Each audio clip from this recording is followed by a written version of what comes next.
dans l'Ain, où la femme et la fille d'un convoyeur d'un fonds ont été enlevées. On vous retrouve, Clémence Renard, vous êtes l'envoyé spécial de BFM TV. Les ravisseurs voulaient faire pression sur le mari qui effectuait sa tournée. Oui, les faits se sont déroulés jeudi dans le département de l'Ain, où l'on se trouve à quelques kilomètres de la frontière suisse. 3 personnes ont donc enlevé une femme de 34 ans et son bébé de 21 mois. Ça s'est passé à leur domicile ici à Échevenay. Ils ont ensuite appelé le mari de 35 ans qui lui est convoyeur de fonds.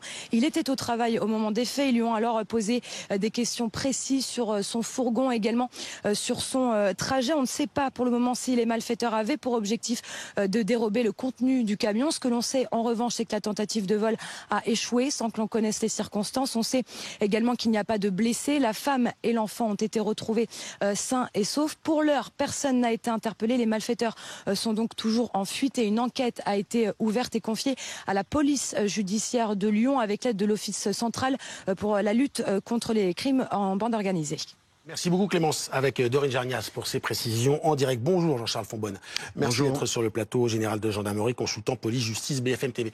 C'est une affaire rarissime. Est-ce que vous validez ce qualificatif? Oui, parce que c'est un mode opératoire qui réclame une certaine organisation et on va dire que c'est le haut du spectre. Hein, c'est-à-dire que c'est s'attaquer à des convoyeurs de fonds, donc à une société qui est organisée, qui sait comment se protéger, et puis avec un mode opératoire d'atteinte aux personnes qui signifie qu'on est, j'allais dire, on est prêt à tout. C'est-à-dire que quand vous dites le spectre haut, c'est-à-dire qu'on a parfois des actions très spectaculaires, souvent liées d'ailleurs au narcotrafic ou au petit banditisme, et qui sont parfois violentes et spectaculaires. Là, on est dans quelque chose qui, d'après vous, peut être plus organisé, plus ce qu'on appelait avant le grand banditisme. C'est ça. C'est certainement du grand banditisme et avec une anticipation, c'est-à-dire qu'on repère où habite le convoyeur de fonds, on repère qu'il a une famille, c'est-à-dire qu'évidemment on va faire pression sur lui et personne ne va sacrifier sa famille en plus pour de l'argent qui lui appartient pas.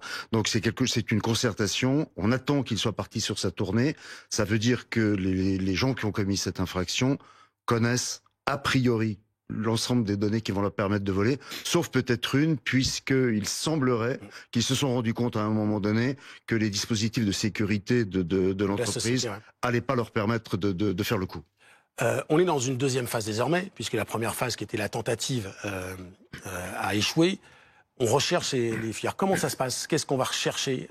Est-ce que s'il y a eu des contacts entre les malfaiteurs, le fourgon, s'il y a des choses comme ça, la téléphonie, qu'est-ce qui va être mis en avant aujourd'hui? Alors, il y a plusieurs choses. Il y a un dispositif d'urgence et puis ensuite un dispositif de recherche judiciaire classique. On va commencer par la fin, c'est-à-dire que le dispositif judiciaire classique, comme vous le dites, c'est les caméras vidéo, c'est les plaques de voiture qu'on aura vues sur des péages, c'est-à-dire le téléphone évidemment, toutes les traces informatiques qu'on a pu trouver. Ensuite, ce sont des témoignages sur des choses comme ça.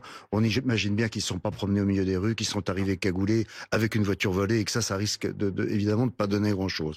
Ensuite, il y a, je dirais, les pédigrés, des gens qui sont capables de faire ça. Comme je le disais en commençant, il n'y en a pas beaucoup. Ils sont fichés, on les connaît. Et puis, il y a la première phase opérative. Alors, avec ça, avec des agents de renseignement, avec des tontons qui vont dire, mais on a entendu parler de quelque chose. Et puis, il y a la première phase, aujourd'hui, depuis hier évidemment, qui est la phase opérationnelle, c'est-à-dire qu'on essaie de les interpeller dans le temps de la flagrance.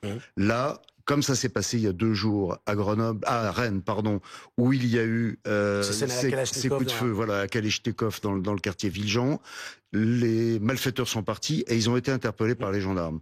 Parce qu'en fait, la répartition géographique fait, je dirais que la police sont les services des grandes villes et la gendarmerie sont les unités des villes moyennes, des petites, et surtout des routes et surtout des réseaux routiers. Donc c'est forcément l'illustration parfaite de la collaboration entre 2 organisations.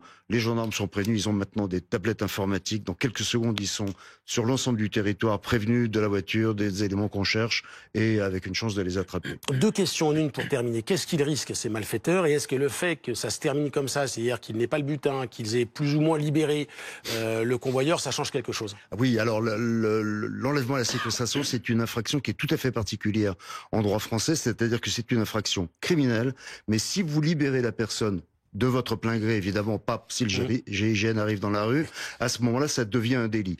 20 ans et 10 ans si ça devient un délit. Mais la peine est aggravée à partir du moment où vous prenez une personne en otage pour favoriser un délit ou un crime, ce qui est le cas, ou s'il y a plusieurs personnes, et là il y a un bébé, ça monte à 30 ans avec 10 ans minimum, mais si la bande organisée est retenue, ça devient perpétuité sans diminution de peine.